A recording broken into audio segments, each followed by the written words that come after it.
Hi,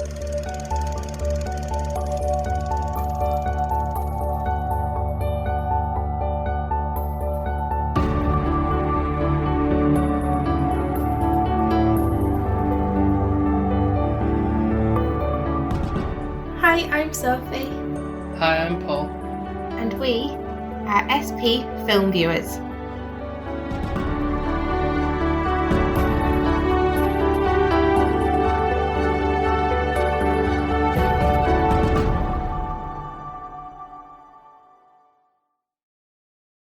Well, it's come to that time of year where it's the end of 2020, and God, aren't we happy to see the back end of that? Oh, we just... So let's cheers to a Merry Christmas. Yep. And a Happy New Year, and let's hope it's the best a 2021 can bring. Yeah, it can't be any worse. Oh, it cannot be any worse. I'm hoping it can't be. So this is a little bit of a light-hearted session. It's not going to be too in-depth. It's obviously Christmas and it's coming into the new year. There's a lot of chocolate, a lot of nibbles. Going on the table that we're just across from, and we've had a bit to drink this evening, so it's preface the fact of, any drink that's going on is, just talking a load of nonsense. I'm sure you'll all appreciate it, really. Yeah. I talk nonsense most of the time. So the main goal of this is really just having a look back over the year, what we've covered in terms of the films we've looked at and watched, and see if there's anything, what we've liked, what we've really liked, what we've hated, and other things like that. So we'll just having a general chit chat about it, really. Like a little end year review, isn't it? This is what you'd get at work, but in a lot more of a relaxed atmosphere. Yeah. Funnily enough, me and Paul were talking just, I think, was it like maybe a couple of days ago, saying that actually, it's on Christmas Day actually. Because obviously Paul gets all these DVDs, to build up his library. Blu-rays. Or sorry. 4Ks. I know you use the term DVDs, but it's just an easy way of saying it for some reason. That people go, oh yeah, I know what you mean, but it's always DVDs now. Just like the quality on them is just couldn't even. Well, yeah. You even educated me, didn't you, in 4K, and I actually saw Wonderful Life in. Yeah, I watched that the other night, and I'm actually shocked that you kind of said that was like one of the best transfers you've seen. I'm thinking, wow, okay, really? I think it's my photography eye. I think I could see it with more the fact that there wasn't so much colour and everything like that going on, because it's such a basic black and white film. Yeah. It stands out more for me, it did, and the fact of the age of the film and all of that. So I knew how old it was, and I think because I'd seen it prior, it helped to kind of reflect on that. So we had a bit of a cry on that one. Oh, I did. Oh, he was so cute. Touched me at the end. I don't know. As more and more I've seen it now, it just gets me a bit more at the end. I don't know what it is about it, but it's really just sweet and sentimental. It's wonderful. It is. Obviously a wonderful life. Yeah. But weirdly enough, I was okay because I knew what the ending was. I felt quite stable. I was all right. I'm surprised. I don't know what was wrong with me that night. But I think he'd had a bit too much to drink. But it really did touch me. It's a fantastic film, anyway. It is, so and I think it's one of my favourites. I think it's more of a staple of Christmas, anyway. Certainly one of my favourite Christmas films. Oh, it's the meaning of Christmas. Yeah. It's the people getting together, trying to get everybody to help and fix, and it's that community thing. Mm-hmm. And I think I'm your Mary. I'm sorry. Yeah. Behind every brilliant man, there's always a fantastic woman, and that is literally what that film's showing, isn't it? Because Mary is wonderful. She's actually a little bit more my favourite than George Bailey this time around, which was strange. Yeah, did you say that? It kind of sort of like a cynical thing of me being like him, or complaining about stuff, and you being like trying to be like the chipper one. Yeah. About everything. Encourage you along. Yeah. So there was also where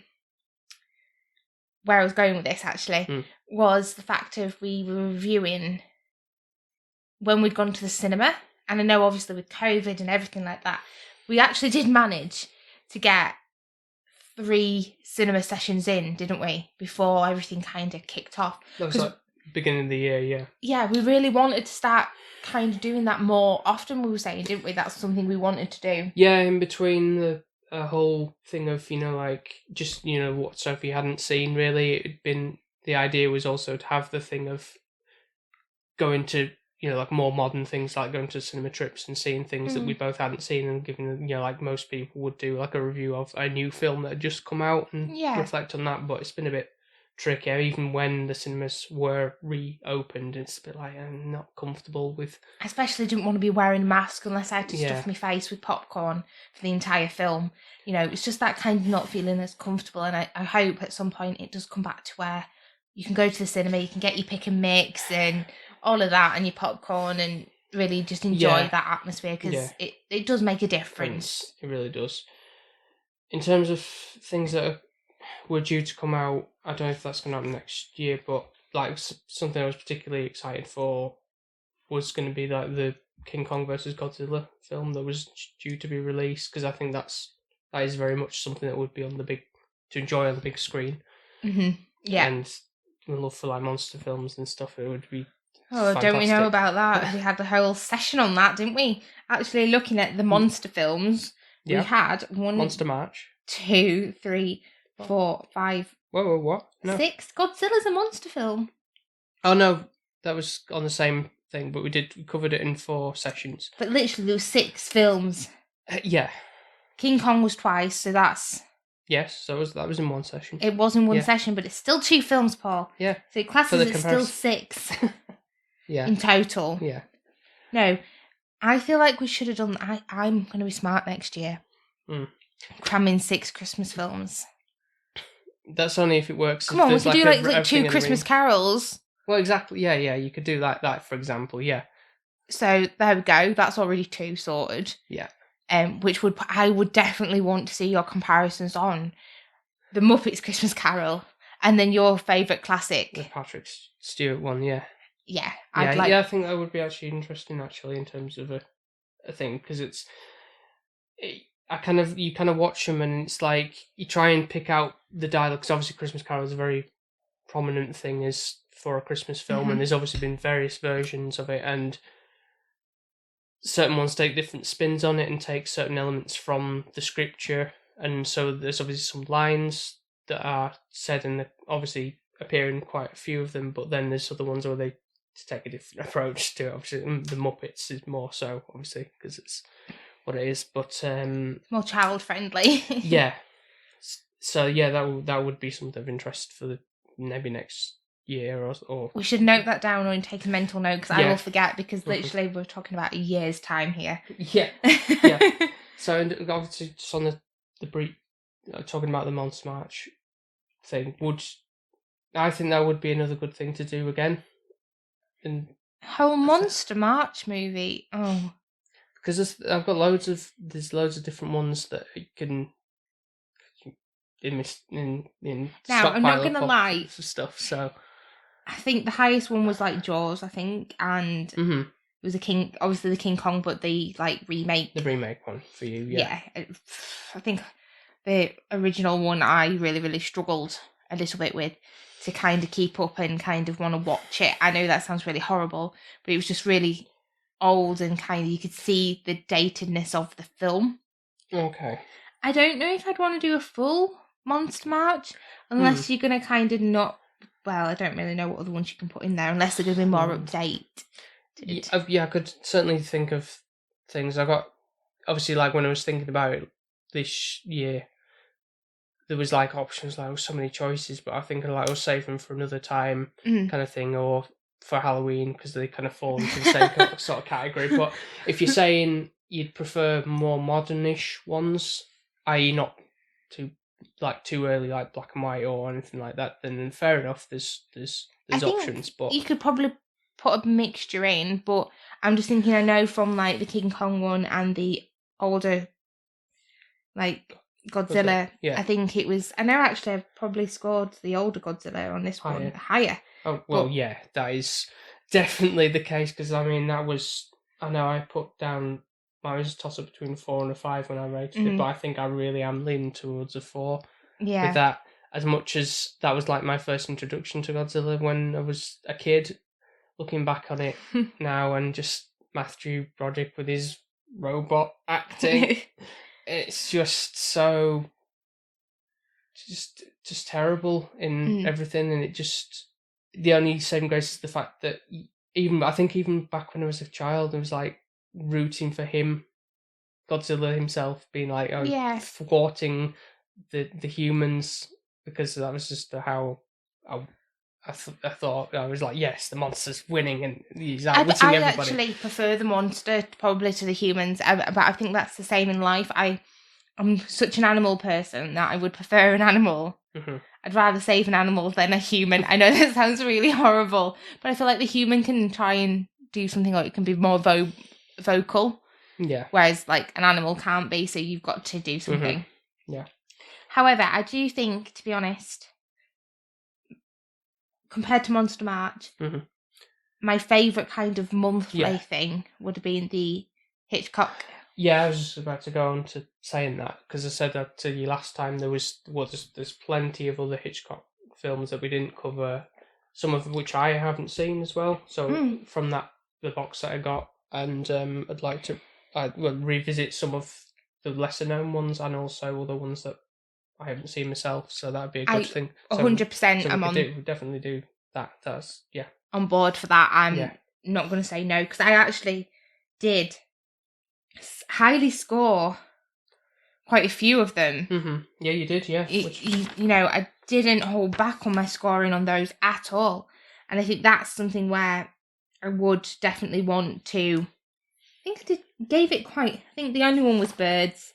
That was it's quite the lowest, 7 for you and 8 for me. But everything else is like a high 9. Yeah, because that was maybe in a sense dated, and it certainly showed seen in a higher def. Really, I suppose I can get that. For back in the day, it would have been terrifying, which I kind of understand. But it's especially now that we're where we're living at the moment, we do have we feed the birds, and we've got like a bird feeder, and there's, I don't know, sometimes now when I watch the birds, there's this eerie thing, especially with like seagulls, with the way that they kind of squawk. Yeah. I can the birds does somewhat come into my head, so it's obviously left some impact on me. But I still think from the Hitchcock. Yeah, thankfully we haven't had any seagulls crashing into the door yet. No, thank God. Yeah. But from the Hitchcock month, I think my favourite, and it still is Rear Window. Yeah. For me, obviously you've got George Bailey. He's not George Bailey. James Stewart. Yeah.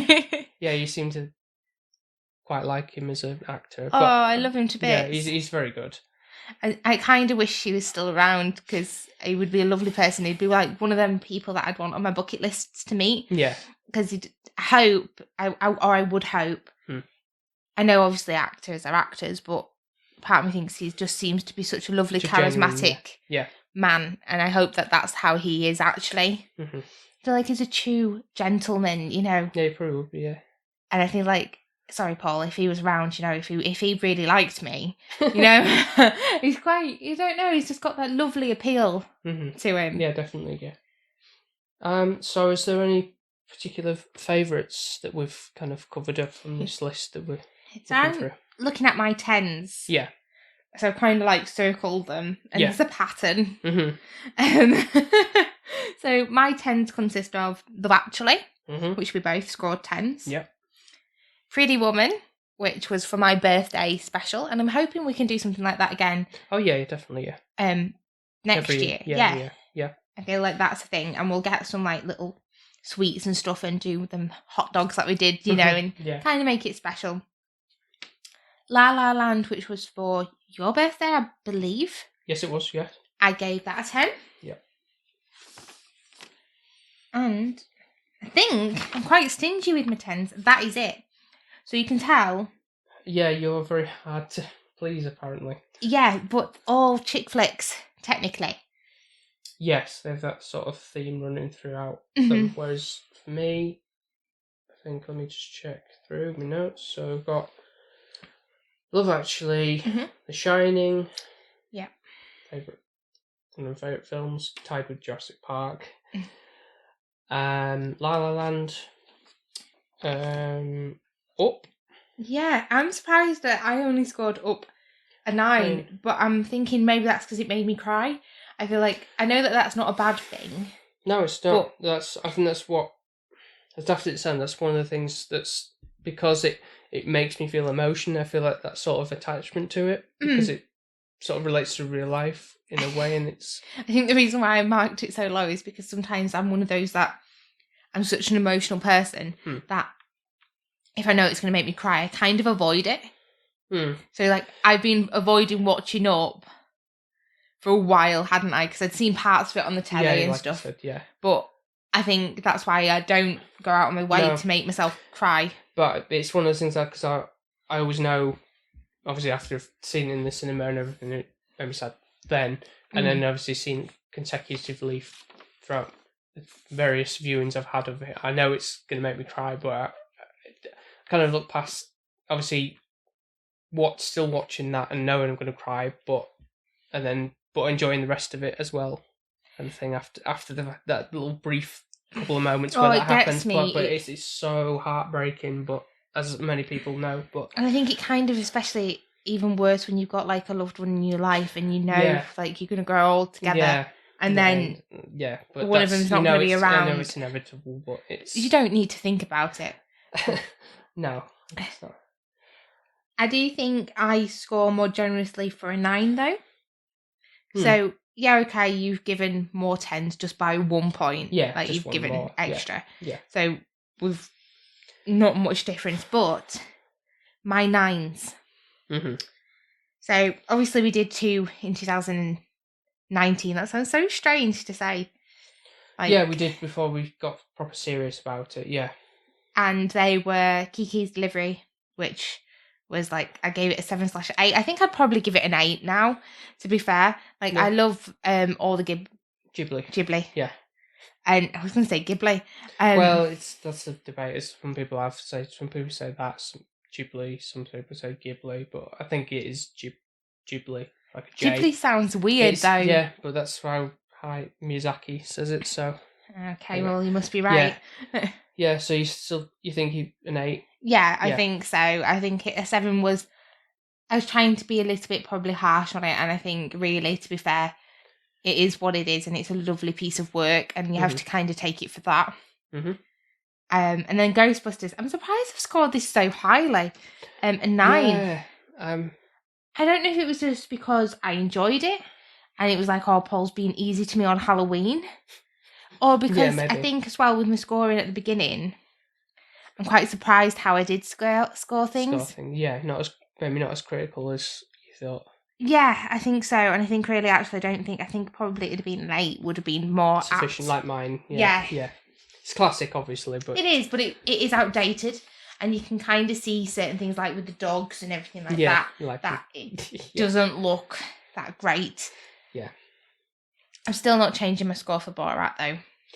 Yeah, so that'll lead on to the fact of what our worst ones are, and obviously for you that is the lowest score out of all of our things we have. That's including mine, and that's a 2 for you. Yeah. Yeah. If anything, it probably could go to a 1. It was that rubbish. Like, I'm not even gonna change my score. I'm not. It's not gonna go up, basically. Yeah. 2 is generous. And the fact that you made me watch the other one. What did I score that? I don't think we didn't give an official score in like actual review because we changed what we were gonna cover. So you put me through it for no reason, not even the value of scoring it. I'm sure you gave that a higher one because you kind of liked the girl in it, but it was certainly higher than a 2. I know that much. But that scene with the period. Yeah. That I couldn't watch. You know, one of those where you're like, oh my goodness, what am I watching? I can't watch it anymore. Well, we know you and your cringe comedies, just not a no-go with you. I hate them. I hate it. It's like, why make me feel that way? I hate feeling that way. Like, I don't want...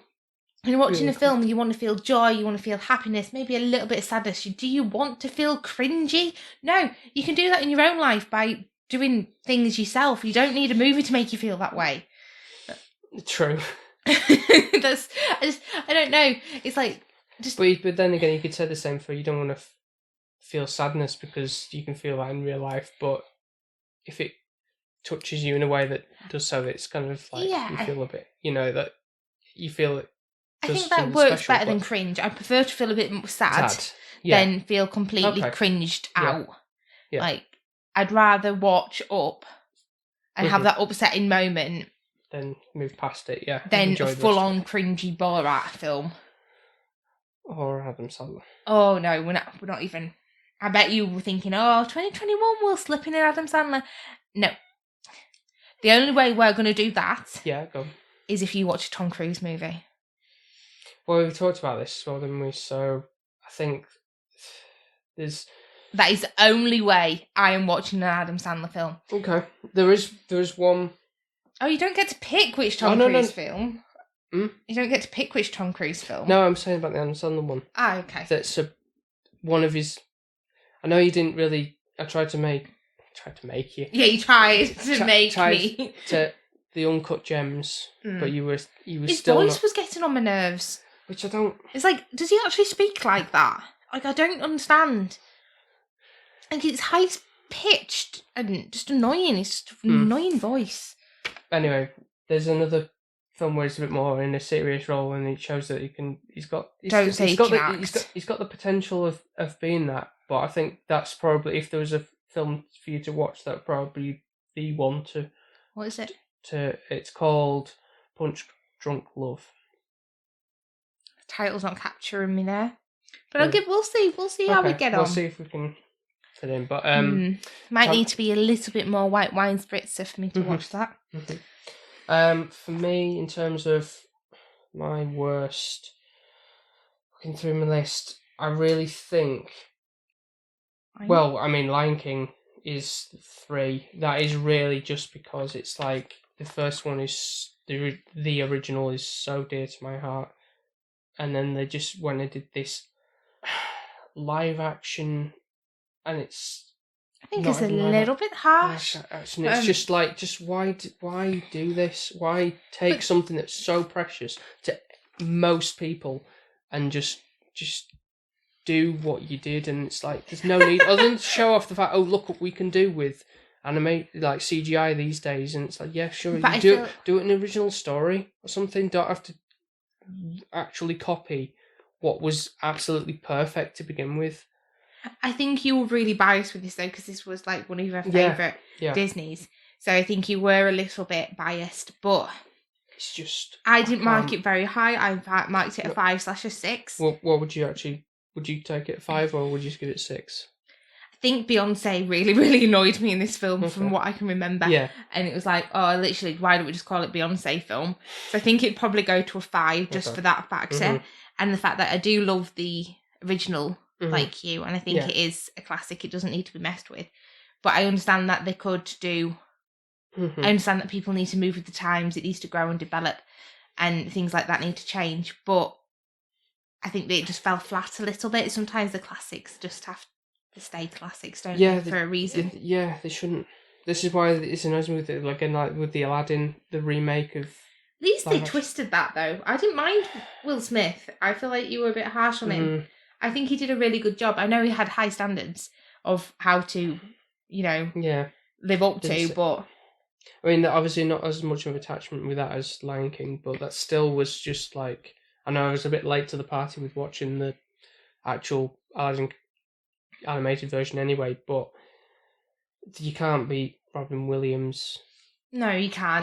But then it's not fair to even compare. No, as we discussed. But yeah, but there was the one that we were both sat on the same fence about with the scoring, which was Leprechaun.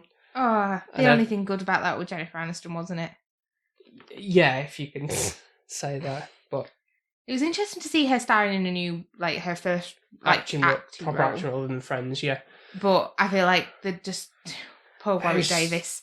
I know, it's like, I can't believe, like, how bad it was seeing it so recently. Like, I'd seen it once before and kind of just thought nothing of it, really. But then it's like, with a critical eye, and it's just like, God, this is awful.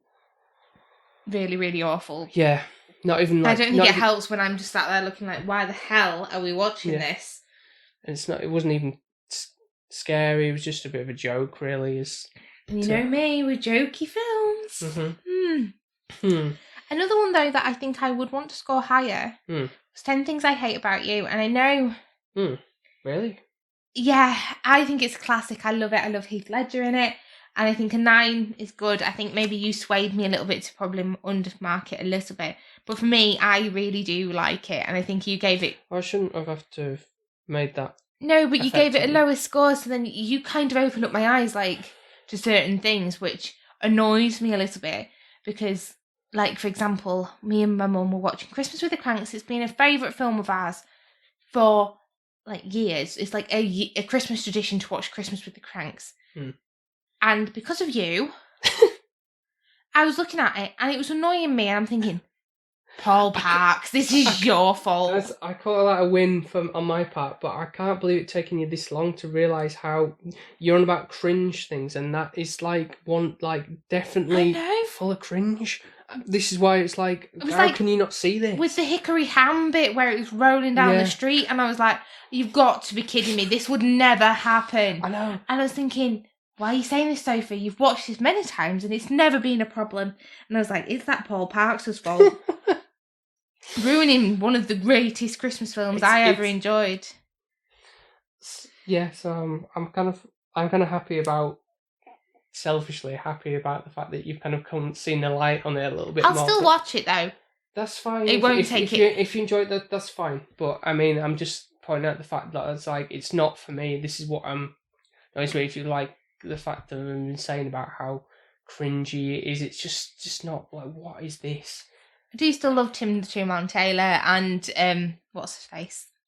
Because I saw, I think I saw a clip on somebody who posted on Instagram or something, or somewhere, Twitter, and it was that bit where Tim Allen's got that, like, oh, I've done Botox something, and it's I know. I'm thinking, oh my god, just as an example of like cringe, that's just so shit. I know, but I still think it's one of my favourite. But the Grinch is probably... We haven't even done that, have we? We could actually get 2 double whammies here for Grinch next year. I need to be savvy. 3. There's the one we haven't even seen, which is the original short animation one. Yeah. The one that you watch. Jim Carrey. The Grinch. Yes. And the new one, which... I mean, it's like, yeah.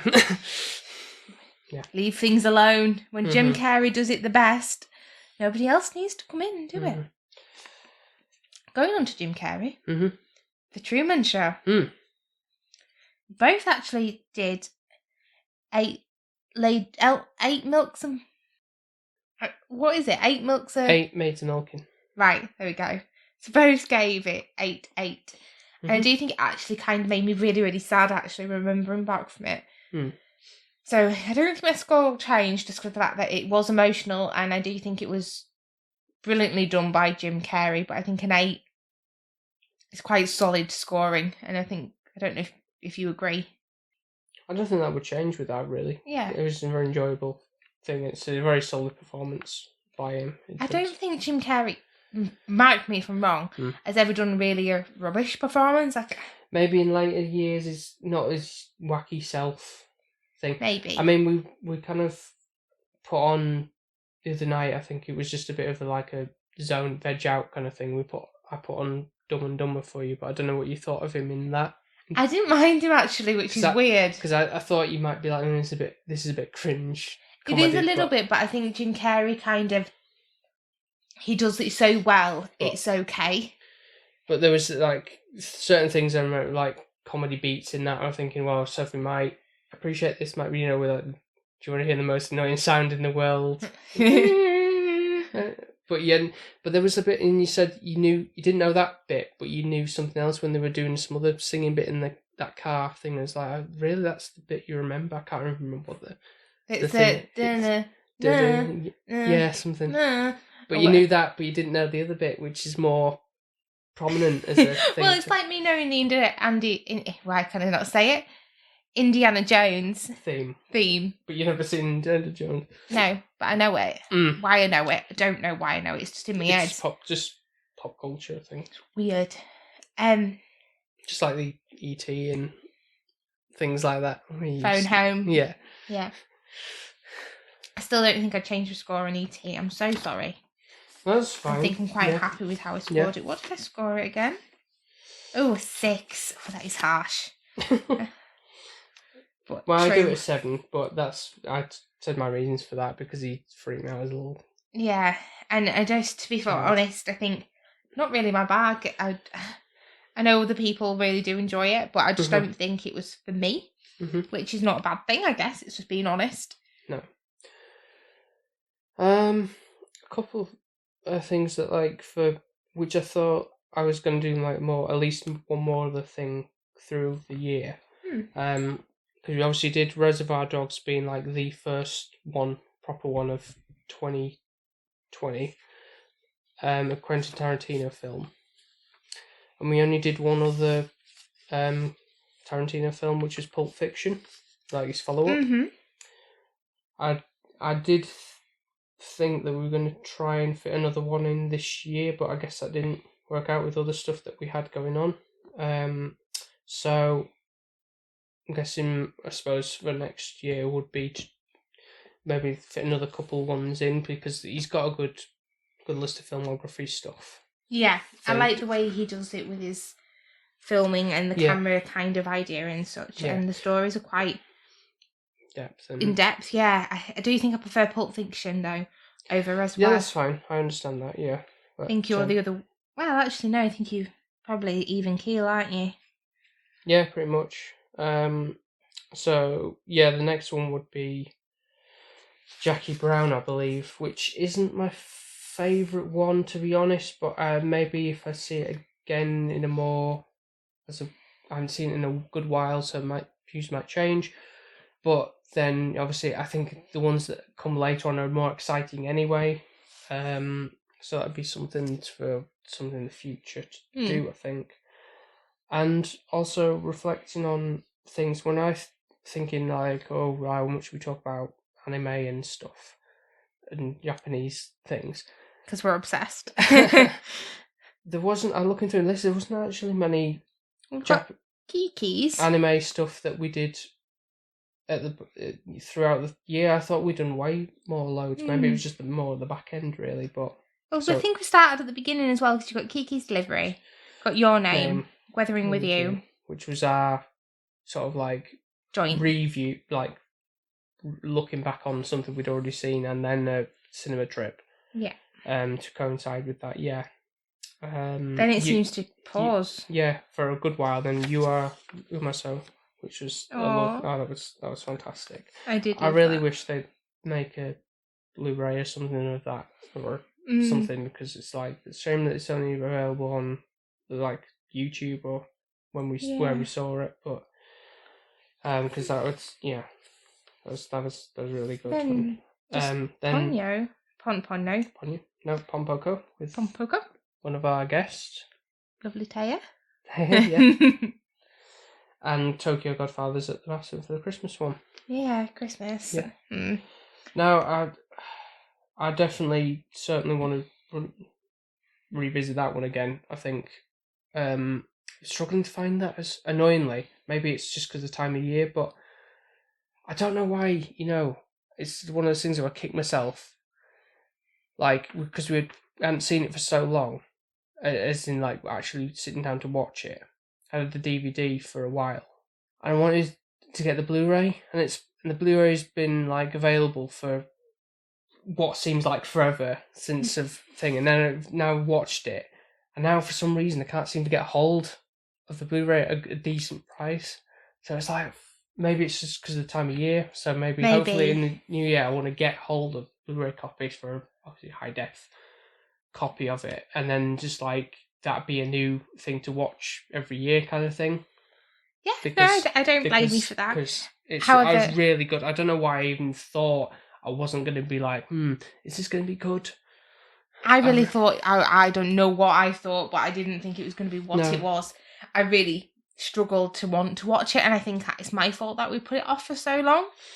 Because I was thinking Godfather, actual Godfather, which it's not really, is it? So, but I'd got it in my head that it was that, and I think that's a very Christmas thing. I'm more like a kicking myself about that. But I'm sure it'll. Even if I have to pay a bit more than I thought I was going to do, but I'm sure maybe by next year I'll get a thing. But if there was a way to get that, what we went to mention the Love Actually one about that Japanese version of the Love Actually one, if you can find that by some means, that would be fantastic. Just to do a review on that. I would really, really enjoy that. I know you sent me the trailer. Yeah. And there was so many different kind of stories within that. I think not as many, but that it'd be really good to kind of see that their adaptation of it, I think. Yeah. Other things to do for future would be also to have more guests on. We just mentioned Taya. Yeah. For Pompoko. She was fantastic She was brilliant, and if anything she actually swayed me to mark it higher because she was just so lovely. And the history behind it that she gave, I think so much knowledge. Very much helpful, yeah.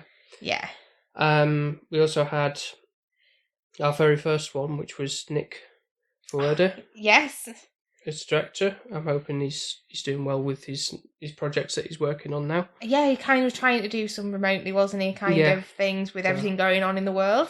Yeah. That was a really good film that he picked out for one of his, what he said was one of his favourites. I still don't think I would ever even had a glance at that one if he hadn't told us about it. And that was The Art of Self-Defense. Yeah, a bit like that indie film that was that karate one. Yeah, that was the karate one. Yeah. Yeah, I've marked that quite low actually, a 7. But I think I was quite early on in this, and to be fair, sorry. Just chucking my pen everywhere. Yeah. To be fair, I think he didn't really plan that very well. He made me watch Fight Club beforehand. Mm-hmm. I know that sounds daft, but it's like then a karate one, which was quite intense, but he did actually quite sway me with the way he talked about it, because initially I think I'd have scored it actually lower. Mm-hmm. So once he'd kind of explained his views, it did help. That sounds kind of bad when you put it that way, doesn't it? Because like, oh, well, yeah, you convinced me, so therefore I must give it a higher score because of that. I guess it does sound bad, but I think I need sometimes a bit of coaxing. Yeah. And explaining. With things, yeah. Yeah, and I think you do that as well. I think this is the whole reason behind why we're doing this, is to help me kind of get a little bit more into film, understand it a bit more. Yeah. So I would say good on him really for picking that film and putting me out of my comfort zone a little bit. We saw a bit later on in the year, we'd watched that, do you remember Vivarium, which was like the same two actors in that? It was Jesse Eisenberg and Imogen Poots. Mm-hmm. Her name always makes me laugh. Imogen Poots. In that sort of like indie horror comedy, so they obviously they work well together in the roles that they do. Yeah, they do. So that was quite an interesting film. Anyway, it was a bit weird, but you like your weird ones, though, don't you? I do, yeah. Yeah, you're a bit weird. And of course, we had Mike Militello on The Boat That Rocked, and that was like a couple of weeks before we spoke to Taya about Pompoko. Yeah, we kind of seemed to get a lot of fun. Quite a few, didn't we? Guests at the back end. Yeah, the back end, yeah. It went really well, but no, it was quite good actually with that one. And again, I think it was quite a bit of a fun chat. I felt like obviously we kind of get these guests on and Paul reaches out to these people and he's really good at it. And I love how we haven't spoken to them properly. We've only probably just messaged one another, get on a call, and you've got something in common. You've watched the same film, and how the conversation can just flow. It's amazing. It's brilliant. Yeah. And I really, really enjoyed it. And I'd have any of these, I'd even join theirs, or I'd become... Yeah. They can come on again. Yeah. Exactly, yeah. And lastly, but not least, we took part of one, which... Yes. When I was recording this, we've already done the recording of it, but we are featuring on somebody else's podcast. That'll be coming out in January time, and that is 100 Things We Learned from Film podcast. So we won't spoil it too much, but definitely go and check them out and check what we've had to say. Paul was all over this one. He gave so many facts about this movie because he loves it to bits. Me, I kind of, well, I don't really know what I gave to it, but I think there was some laughs, so hopefully you'll enjoy it. Yeah, that's all we'll say. But yeah, look out for that from them in the future. Most certainly, and they are doing so well, so definitely check them out and follow them. Yeah, I've definitely learned stuff from their podcast, what I've listened to, so... Excuse me. Is that the booze? A little bit, yeah. He's on the red rum. That's what he's on. Red rum. Well, the spiced rum, more specifically. Rum and Coke. So I feel like that's kind of, if we go now from red rum into Halloween week or year, month. Felt like a year. Might as well have been.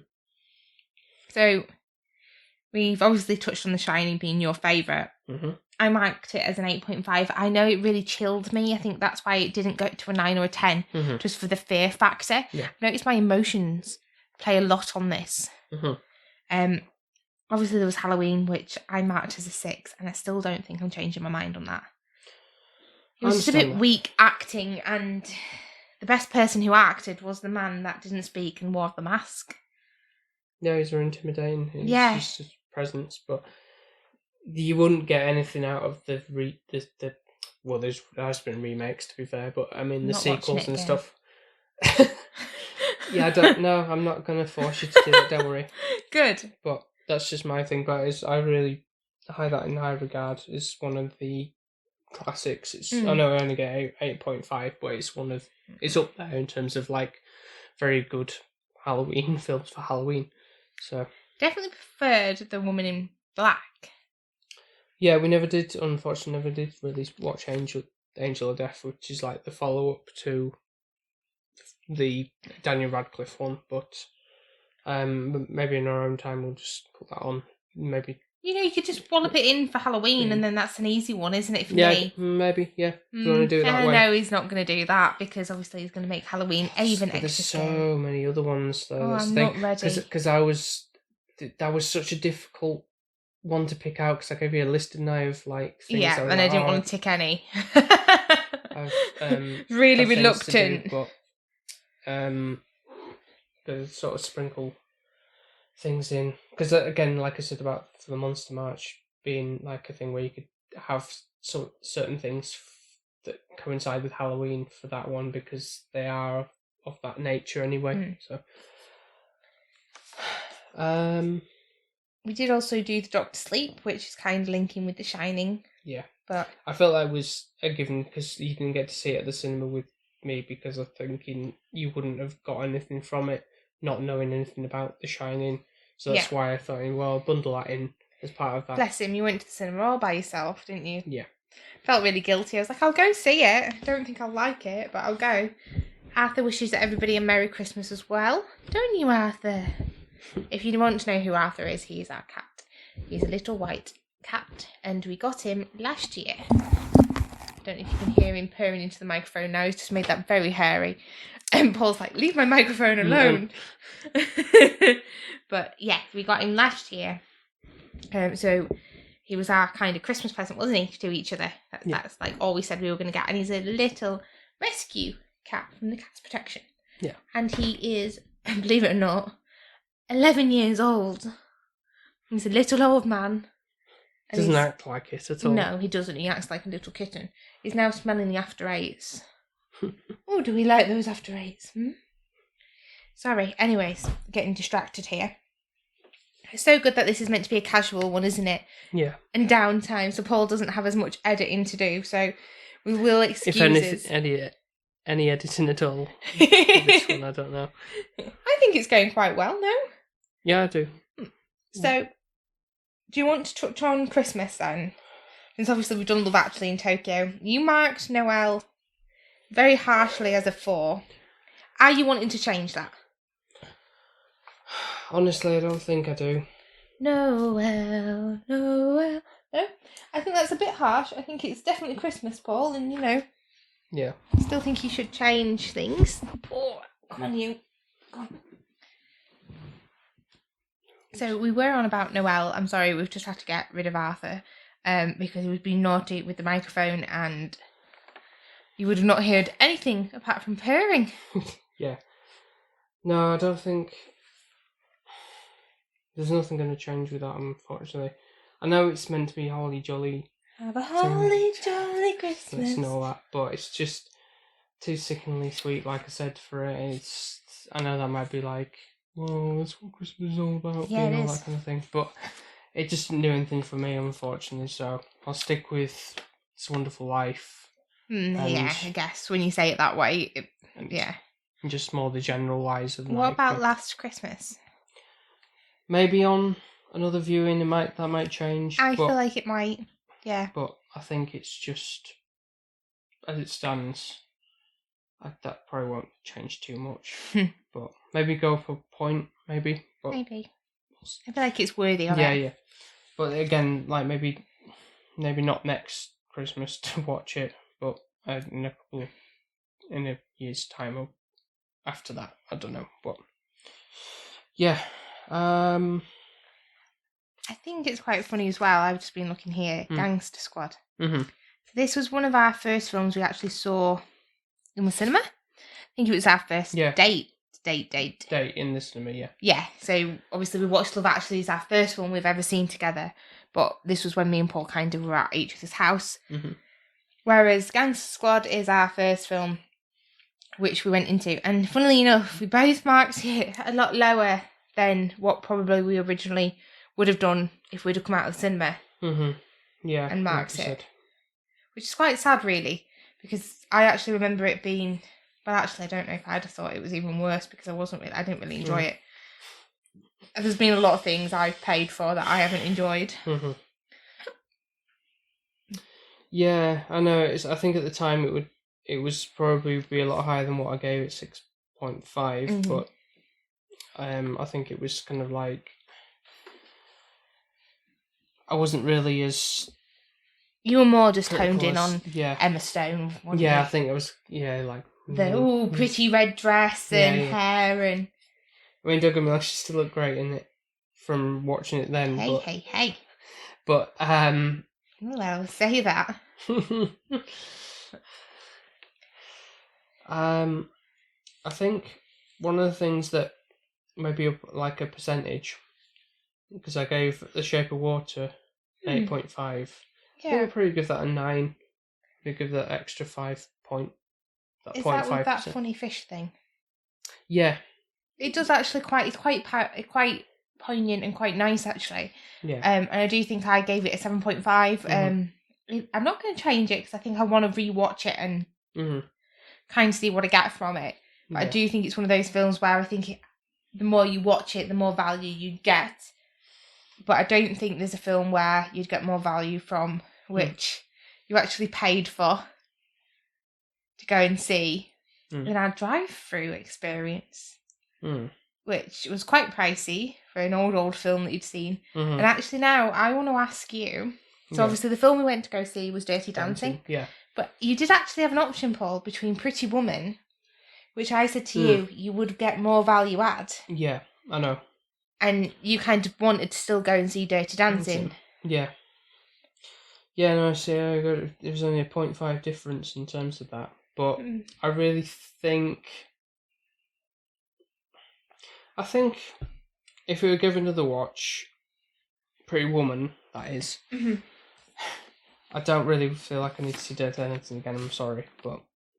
I don't even think I need to see it again Okay. Now that I've seen it. It is really, really weak acting, obviously. Patrick... like I say, if you wanted to enjoy it, get the soundtrack. Yeah.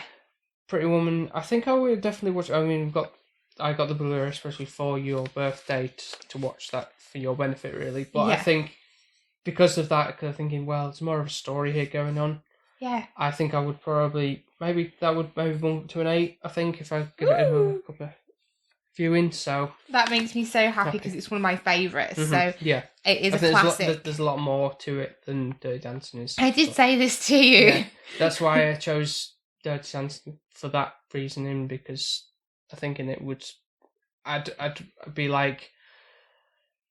If you were watching it at home. Yeah, more focused watching it on my own screen rather than, I guess, and especially as it was pissing it down with rain when we were watching Dirty Dancing, having to try and watch that through the windscreen wipers. It's not a hard story to keep up with, so, yeah. Yeah, no, I know what you mean. And I think, to be fair, I don't think you'd have, if we'd have watched Dirty Dancing at home and you hadn't paid for it, I don't know if you'd have even carried on with it. I think you'd have probably been like, oh, I've had enough of this. I would have sit through it, but I'd be like, no, it's not the same. So it's kind of, yeah, it's kind of like, because I've never really walked. I don't know about you. I've never walked out of a cinema screening of. I have. Oh, what's that, Glenn? What have you walked out of? I really don't want to say it because it's going to upset you. I was a lot younger. You have to tell me now. Go on. And the reason why we went was because obviously my sister had gone on a date. Yeah. Sorry, you told me this, yeah. With this man and it was kind of like a little bit of a blindish date. Funnily enough, she's still with him now, so. This man, it sounded like it was some dodgy character. Well, we didn't know, did we? You don't know. Yeah. So me and my mum were like, we're going to go with you, make sure everything's all right. So we paid for a movie ticket. Seemed to get along quite well. That did Sarah and this guy that she's still with now for today. Well, I think forever, probably. So we, what was it? It was Batman. I think it was actually with Heath Ledger. The Dark Knight. And yet still from this day I haven't seen it all the way through, and I paid for it and I didn't see it all the way through. That's like one of the best films. Well, I think she's been with him about 13 years now, so I'm 28. I'd have been about 13. Maybe 14. Do you do the math? I wouldn't have been watching any Marvel at that point. It wasn't Marvel. I know, but I wouldn't have watched any DC or anything like that. Okay. Yeah, you'd still be on your chick flicks, wouldn't you? Yeah, so for me, it was a bit of a slog. I was like... I think that was one of the best cinema experiences, mainly because when I went with a group of friends and everything, and it was one of those rare instances where people were queuing up to go and see the film. It was that good. It was that popular. Good. I got a ticket, all right. But I don't know when you saw it. You probably saw it after probably a couple of days or a week after it had been released. Yeah. But that was a fantastic film. It still is. It's one of my favourites. And that, funny enough, that was the first Blu-ray disc I ever bought. Was that? Why haven't we reviewed it then? Well, we tried to watch it a while ago, but I think we kind of stopped halfway through for one reason or another. But Never picked it up. Yeah. But I feel like you'd maybe sort of benefit more for doing seeing Batman Begins, Dark Knight, and maybe that's the Dark Knight Rises, but because it's like a trilogy going on there. But yeah, definitely that's something to think. So this will lead on to hopes for the future, what we want to get out of next year and beyond. I guess things that you'd want to cover or. I will definitely post some chick flicks in there for you. Just because obviously that's the only thing I'm aware of. Mm-hmm. And obviously if there's anything more modern or more something coming out in the new year, hopefully the film will still carry on. In the cinemas, you mean? Yeah. Tom Cruise is doing another Mission Impossible and he yelled at everybody, didn't he? So you never know. You might want to watch that one.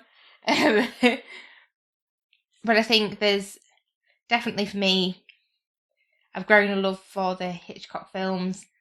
Any Ghibli or any anime, I've noticed that's something.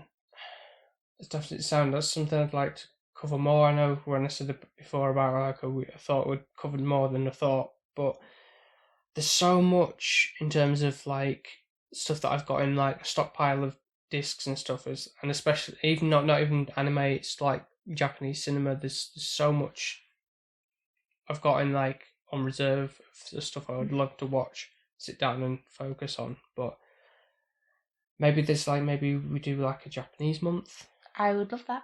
Of different things. It can be odd and even stuff of that. So one thing just live action stuff and then anime and things like that. That'd be cool to do. So we could if you're up for that, that's something we could do. Mm-hmm. If anyone else has any ideas of what they want us to cover. If there's any films you think, we'd love Sophie or Paul to review, Yeah. Let us know, leave us a comment. Anything like that's really appreciated, unless it's something like Borat, and then no, it's not happening. No, like I said, the Adam Sandler thing, that may be something that's thrown somewhere in the mix, but... I know which Adam Sandler film you can give me. Yeah, go on. Never Been Kissed. See in that? No, he's not, is he? No, you're Wedding Singer. Wedding Singer you're thinking of. Go on, you can... I get... You have seen Happy Gilmore, haven't you? Yeah. This is the problem. I've seen quite a few Adam Sandler films, and this is why I don't like them. My dad seemed to quite like them, and I don't. It's just not my bag. You know, there's, as daft as it sounds, there's one thing, I haven't seen it, but I think really just for the what could be the art, the thumbnail artwork alone would be funny to cover is I don't like where this is going. No. Jack and Jill. Is that an Adam Sandler film? Yes, it is an Adam Sandler film. To do with Jack and Jill Phillip? No, it's Adam Sandler playing him, and not Adam Sandler, but you know, like a character of Adam Sandler basically, and then his sister, who is also played by Adam Sandler in a wig and stuff. Literally because the poster's kind of like the character of Jill is like a, and then the Adam Sandler other Jack is like a. I can just see like you're the picture of going them. I'm the grumpy one. Yeah, and the other one's like, I don't know. There's something about that. I just intrigued. I know it'd be absolutely shockingly shit, but I don't know. Do you want to waste my time? Is this what you're saying?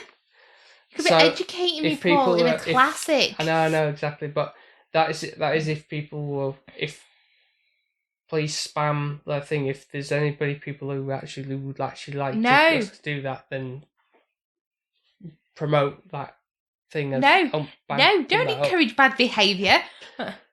Only if people were really, really interested in doing that. That's really cynical if you are. It's Christmas. People are not meant to be mean. No. True. So, do you think we've covered most of the films, or is there any others that stand out for you? The only other one I think I want to touch upon is probably You've Got Mail. Okay. I still think that is a classic. I don't know if it's just because Mum loves it so much that it's kind of been passed on to me for the love of it. But I feel like it is kind of that big city, little bookshop, and I think it's like that kind of helping out your local high streets and people that are trying to, Yeah. And I feel like that's what it is, instead of your corporate businesses coming in and squashing everything. And I think that's more key than ever with everything going on. Like Amazon probably have made a bucket load of money this year, and shops have had to be closed and everything like that. Yeah. So it's kind of just focusing on your little small companies. Yeah. The only other ones that are really, I think, because you were sort of on the same page, were Casablanca and Shutter Island. I do feel like I could have probably scored Shutter Island higher. I think that should have been a 10, because actually that is something that still to this day I would say was one of my most favourite ones for watching. I know I watched There's definitely replay value on that 100%. And I know I watched it a little bit when I was younger. I think my mum and my sister watched it and they were saying it was brilliant. And I'm like, oh, why are you watching this? I'm getting a bit annoyed. Yeah. But now I get it. Yeah. I really get it. So I think that probably could bump up to a 10 for me. Okay. It was one of my favourites, which is quite surprising, but really, really good twist at the end. And I still don't know what the answers are really to that. I'm still making up my own as I go along. So I think now we can go to the last section, which we reached out to people on social media of questions from the community. We'll start with a question from For the Love of History, aka Taya. Yeah. And she asks, how did your love of movies start? So is that kind of like to both, yeah? Is that how we're going to do it? Yeah. So, do you want me to go first? Yeah, go. Well, I'd probably say the love of film starts with you. know it sounds really cheesy, but I think it kind of did stem from there. I think you kind of, I don't know where your love of film come from, but for me, I think your passion for film, the way that you kind of want to put a movie on, like it used to take me ages to want to pick a film. Like it'd be like, oh, I don't know what to watch. I just skim through. I'm like, no, I don't want to. And you used to come to me and I'd be like, no, I don't want to watch that. Don't want to watch that. And I'd be quite closed off. And I think I've definitely opened my variety. I think the way that you've encouraged film and kind of know what I like, and slowly, baby steps me increasingly up. So I'd say definitely 100% you. Okay. What about you? Well, I guess really it stems Is it from... me? No, it's not. I'm sorry to say it's not you, so... My passion for films is really stemmed from, God rest his soul, my uncle on my mum's side. Yeah.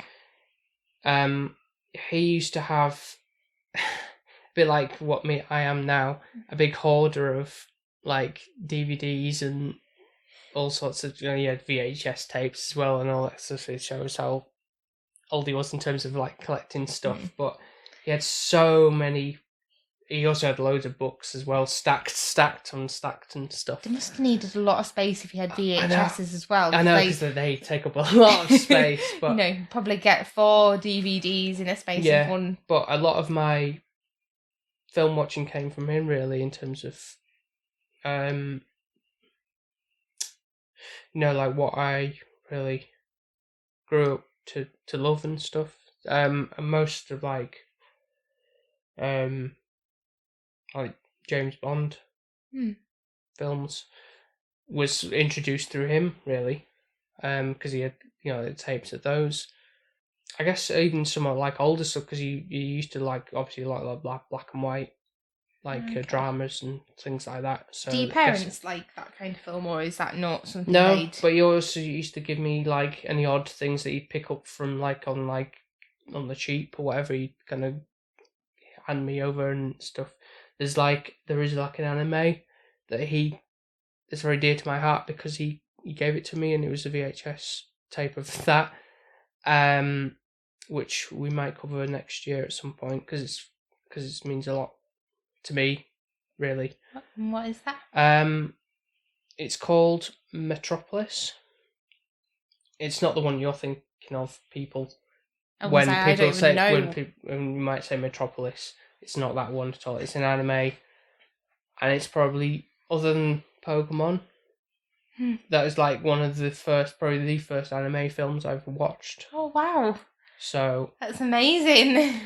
And it's a lot more dark and serious than anything Pokemon is. So so that means a lot to me in terms of that, and it's just... You never told me this as well, so this is literally first me hearing this. Yeah, so that there's so he was a big influence on me for my film viewing and stuff. So I'm very grateful for all this stuff. But I'm sure if he was listening to this, he'd be very happy with how things have come along. I was just going to say that you took the words out of my mouth, and he'd definitely be pleased with how educated you are with film, and he'd probably looking down on you now, Paul, being really, really proud that he's passed that on and that he encouraged you to this. Yeah, and you passed it on to me, and then you'll pass that on to somebody else, and hopefully we're making a difference when somebody's listening to us. Yeah, just for the passion of film. So it's brilliant. Love it. Okay. So thank you, Taya. Learned something new there. We've got a question here from the 100 Things We Learned from Film podcast, or 100 Things Film on Instagram. We did an episode with them recently for them, so I look forward to hearing that. That was a very fun episode we recorded with those guys. Yeah, definitely fun. Learned a lot on that one for me, for sure. Not so much for you, I think, because obviously the film that we touched on is one of your favourites. Go on, what's the question? The question is, what film do you each love that really isn't that popular in the greater sphere of popularity? but you love and you don't care? Well, I think for me, only because you pointed it out and we spoke about it previously in this, it's probably The Christmas with the Cranks. I still know you pointed out that it is rubbish. It is a bit cringe, which is completely against what I like. Mm-hmm. But I'm still going to watch it every year. I'm still going to go out of my way to watch it. And even though it can be not so coherent and it is a little bit all over the place, it's just one of those things which is nostalgia for me. And I think it's one of those that I've grown up with, watching with my mum. Mm-hmm. And I think I'll continue, and even our children will watch it with me, Paul.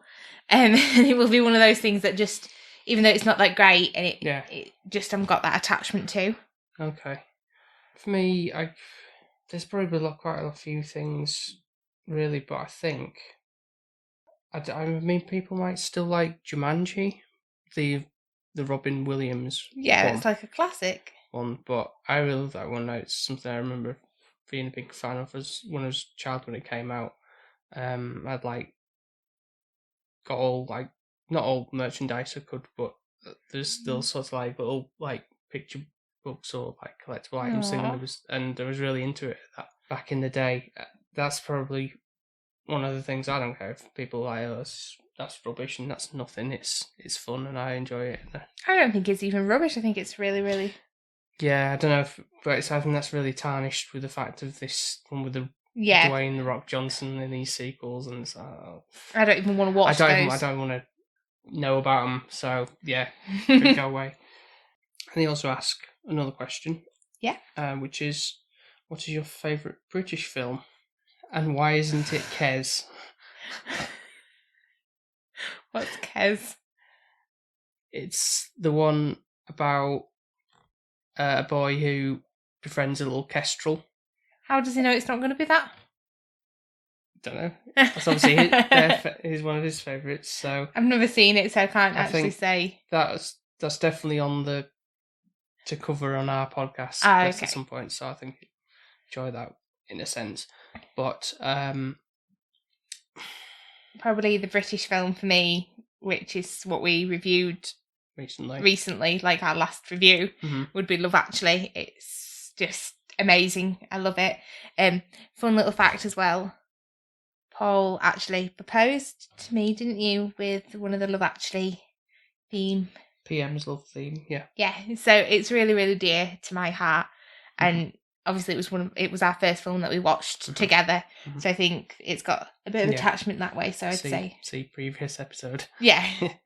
So I think Love Actually. What about you?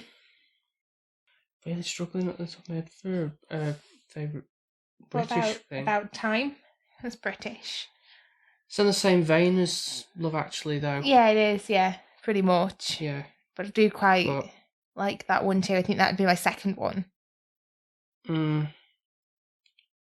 Off the top of my head, I can't really think. I'm sure there's loads. If I had a list of things I would go, I think I'm going to go with the easy one to go Love Actually as well. Woo!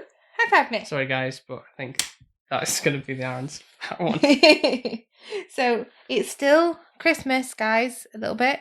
Equaling into New Year, but I'm feeling like you could watch a couple of Christmas films. So if you haven't watched it, go and watch it. Even into the New Year. You know, Christmas, it doesn't finish till the 6th of January. Yeah. You know, if you're doing your 12 days of Christmas, which nobody does anymore. But, you know. Oh, actually, maybe Hot Fuzz, actually, thinking about it. A bit more. That might be a good... Yeah, I'll go with Hot Fuzz. I really enjoyed that Simon Pegg, Nick Frost comedy. It always makes me laugh, that one bit where the fence... This is one of the things that tickles me every time, and I enjoying watching it. So you're saying no to Love Actually now? Is this what you're saying, or are you secretly telling me yes, Love Actually is, but you're trying to throw another British one just to not copy me? Maybe not to copy exactly, but that is one that just is quite funny. Okay, I'll let you have it, I guess. We've got a question from Laughing at Ourselves on Instagram. Okay. They ask the question, what was your favourite movie or TV show you watched in 2020? I'm trying to think, because obviously, I'm trying to think what we watched. It's been a bit of a blur, to be honest, but... I know we've been watching recently Hilda. And I know that is a TV and it's an animation kind of thing. Series 2 has just come out. But I think ones that are more modern, I think for me, would be Breeders. I think that's something that I've... Yeah, as you stated... I actually picked it out. Love Actually. There was Martin Freeman in this new series that's a recent thing of like being a father, and he reminds me of you again. Well, you did like you actually laugh. You're on about comedy stuff, but you were actually laughing your head off at some of the things that were going on in that. But I don't think it was actually really. I don't know if it was meant to come across that comical, was it? Yeah, but I think it's like a darker humour, wasn't it? Really, yeah. It wasn't like a cringy humour. It was like more dark, a bit more sinister. It's like, obviously, it shouldn't be laughable because he's yelling at his children most of the time. Yeah. But I feel like he flips his lid, but he's like saying everything that everybody wants to say. Exactly. Yeah. But they don't most of the time because they have that filter, and he's just kind of taking his filter off a little bit. So I do think that was something, even though there was some moments within it where it did make me feel quite sad, obviously, within it. So it is one of those kind of more dark comedy. Which is more my akin to why I really like dark humour. But you're probably going to realise that's what I'm going to go for. For me, I think... the TV series I really like, but I do like Ricky Gervais. I know not a lot of people do like him as a Fair Cal Pilkington. It's funny, but obviously Afterlife, the first series was... back in a while ago, but this second series was very good as well, and that came out in 2020, and I was like, oh yes, thank goodness they did another series. I couldn't cope with this one. But he when he does good series drama, there's funny elements to it, but that is really good, and I do. There's only 6 episodes, whatever, but it's really good, and he does pull your heartstrings, and I think he really knows how to. He's good at storytelling. Yes, he is. Yeah, I think. So give him credit for stuff like that. I know when we watched these, I was like... it's going to be sad and... eking them out, I think, because it's like, I just don't know. I don't want to watch the end because I know what's going to happen and it's just going to break my heart. Kind of thing. But the other one, but Sophie hasn't seen it, but I really did enjoy it, and I think revisit it again. It's like a drama film that was on Netflix by Charlie Kaufman, and it's called I'm Thinking of Ending Things. That sounds sad. There's obviously like initially looking at it thinking, oh, does it mean that way? I think, but it's when you looking back on it, and it's kind of like, oh yeah, that's what that means, kind of thing. So it's kind of linking with Afterlife, though, isn't it? A little bit. Yeah. So you sort of it's one of those things you revisit, and you're thinking, oh yeah, see it from this different angle because you kind of pick it up on things that are what people saying, what people doing, that kind of stuff, and it's very good. I don't know if. You might enjoy it, maybe, if you saw it, but you might be a bit like, oh, I don't understand this. I don't know, but... Or I'd be sad. You might be sad, but it's not as sad as maybe After... It's not playing straightforward as Afterlife is, really, but you might enjoy it, so maybe we'll visit on our own time, but yeah. Very good question. We'll go to Facebook now with a couple of questions from somebody I hope we can do a podcast with in the future. This comes from Bill Van Vagel. I hope I'm saying that right. But he runs actually 2 podcasts. He runs the Land of the Creeps podcast and Phantom Galaxy podcast. And he asks, what was the first film you remember seeing in theatres, or cinema for us? Yeah. And what impact did it have on you at the time? And did it influence your film preferences to this day? So, I really struggled with this to kind of have an idea of what was my first film. I know that sounds really weird and really sad. I don't think it was a thing where I went to the cinema that much when I was younger. I don't know how often you went, but I don't think it was a thing where it was like every weekend you'd go. It was quite a luxury. Yeah, it was for me as well, so... And I think, really, I don't know if this is the first film, but it's the first film I can remember. And if that makes sense. So probably I'd have seen something when I was a little bit younger, possibly. But I don't think my mum and dad really took me when I was younger because it was a lot of money to go to the cinema, and if I'm not going to get anything out of it and remember it, is there any point in kind of wasting that money on me? Mm-hmm. So I know it sounds really strange, but I think it would have been Harry Potter, the first one. The very first one. Yeah. The Philosopher's Stone or the Sorcerer's Stone in the Philosopher's Stone, not the Sorcerer's. Yeah, for the American audience. So what was the other part of the question, sorry? Or do you want to say your film? Did it influence you in your film preferences? Well, I know I watched all the rest of the Harry Potters, and I'm definitely obsessed with Harry Potter. Yeah. We've even me and my sister went to the London Harry Potter studios down there and did all of that, and so it's still something dear to my young heart, I guess. Yeah. So the fantasy element of films genre. Yeah, and trilogies. Something. I've noticed I did go through a phase of, I don't know why, liking Twilight. Also, there's the Lord of the Rings, the Hobbit. Yeah. There's all that kind of wizardry and magic. It does play a big part. Like, if I could be a witch, I definitely would. Yeah. Okay. For me, I think, I'm not entirely 100% sure, and this was the first thing I think I really remember, but I'm pretty sure I saw the original Lion King in the cinemas. I've vague recollection of that being something we'd seen in the cinema with like mum and dad. Did your dad fall asleep through it? I probably did, yeah.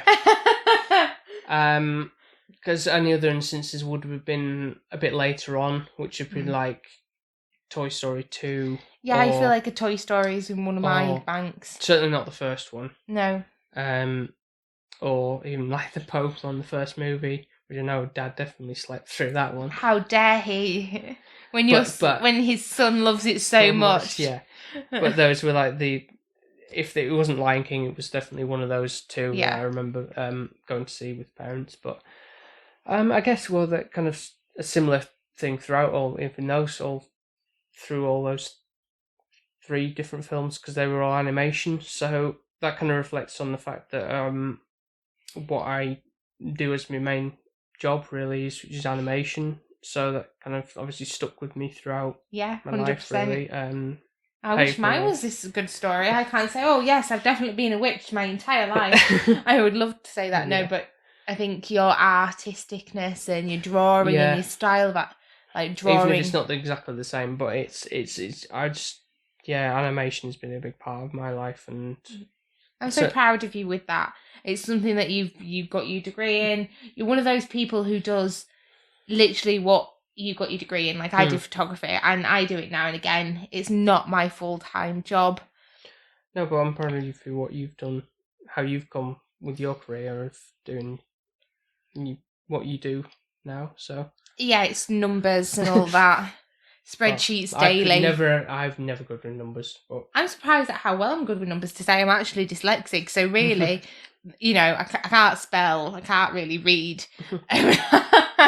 But I'm actually all right with numbers, which is good, I guess, because you need your numbers for paying your bills. Yeah. Okay. Thank you so much for that question. Yeah, I've got another question from him as well. Oh, that's good. Yeah. Which film genre do you enjoy the least? And why is that? And what is your favourite film from that genre, though? Oh, okay. Oh, that's tricky. I know, for me, I'm gonna laugh. Yeah. It's quite funny, actually. Linking with what I'm gonna just say is probably comedy. I think. As we know, Sophie doesn't like cringe. No, I don't like cringe, and I don't know. I find myself quite amusing at times. I can laugh at myself. Oh, you can quite a bit, but. Or laughing at like the animals running around doing something stupid. Like if you put in the funny, like try not to laugh. Don't give me an animal because I will laugh. Any other human, I'm like, I could literally, if you just gave me a try not to laugh with all of these humans in it, I'd be fine. I'd be like, I could win. Throw in a little duck or something like that falling, or doing something cute or sneezing, then I'm screwed. Yeah. Really am. Mm-hmm. But I think comedy the cringy comedies, like Adam Sandler. Or Ben Stiller. Yeah. Or the guy that's got the squished nose. Wow. Owen Wilson, yeah. Yeah. Or Ben Stiller. You just said that. Oh, did I? Oh dear. Oh dear. All of them ones that kind of, mingle into one. Yeah, clearly. Yeah. But then I have to pick a favourite film. Yeah, there must be something that you really, even if it's something that's kind of like a loosely comedy. I'm trying to think of the only things that I could probably say would be linking to Jim Carrey. Yeah, well, like Liar Liar, for example. Yeah, or The Mask. Yeah. I feel like that would be kind of where... where your priorities lie with that. Yeah. Okay. It's one of those. I think for me, normally I think I would say like some like musicals or rom-coms, but there are things in that I do enjoy more than I think. Really. Yeah, you do. You're a bit of a girl. Yeah. Weirdly, there are some musicals I'm like, I couldn't give it a toss about. Last time we watched Frozen 2 and you skipped through half of the... But I do like Phantom of the Opera and things that Les Mis. Yeah, that was not too bad actually. So I can't say that. So if there was one thing, it's I guess in a loosely based genre of films, it would be sports, because anything to do with that, I'm not a sports person. So you don't like football. You really upset your father with that one, didn't you? Yeah, I love you for it. Yeah, or baseball or anything like that. I couldn't give a toss about. But oddly enough, if there was a sport I would love to play, it would be basketball. Really? And because of that, and this is another like sort of memory I remember going to the cinema to see, was Space Jam. I loved Space Jam with Bugs Bunny. Bugs Bunny. Bugs Bunny, yeah. Do you know, I actually watched a live basketball game when we went to America. Some at Dolphins. Miami Dolphins, I think. Yes. That would yeah. I don't know how you know that. But I think that was from Ace Ventura, I think. Was it? One of the things in that. But I do... Do you know, actually, at some point in the new year, and it sounds really weird, but I would love to go and, to somewhere and play basketball or just some hoops. Like, I used to play netball at school, and I loved netball, but I was either a goalie or the shooter. Mm-hmm. I was one or the other. And I think I was you'll be quite surprised, actually, Paul, unless I've lost it. I used to be quite good at kind of netball. Obviously, I can't dribble the ball, because that's not, we weren't allowed to do that in netball. Yeah.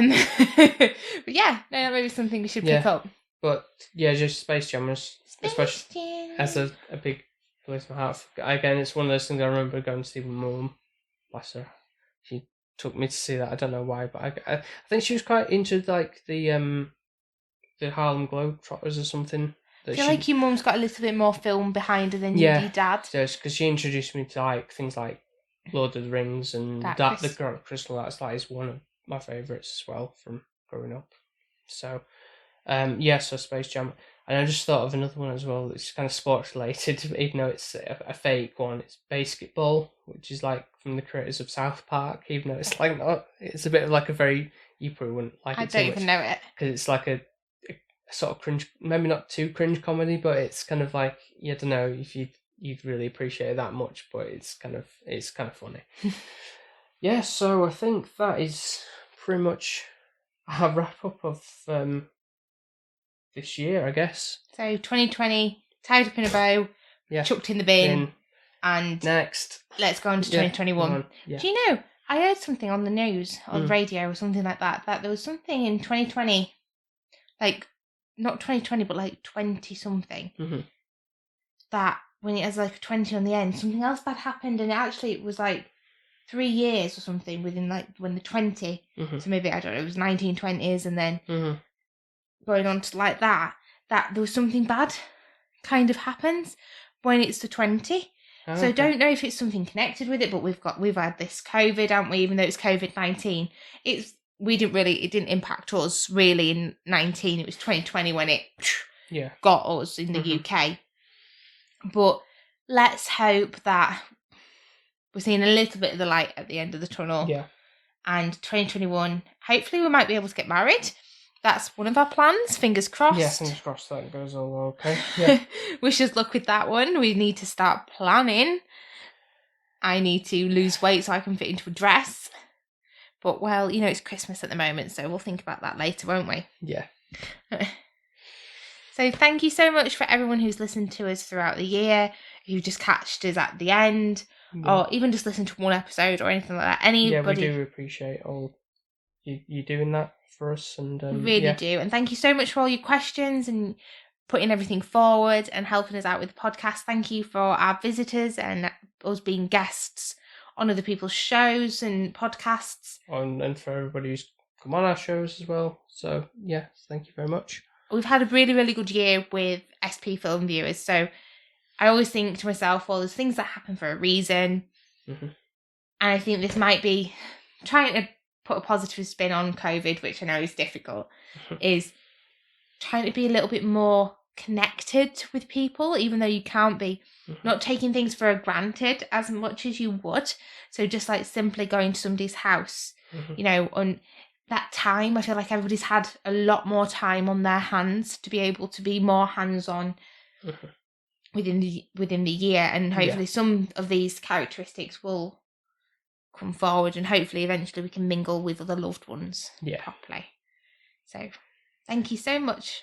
Yes, thank you very much for listening. Of course, you can listen to our more coherent episodes where Paul's not had his red rum on Podbean, Spotify, iTunes, wherever else you might get your podcasts from.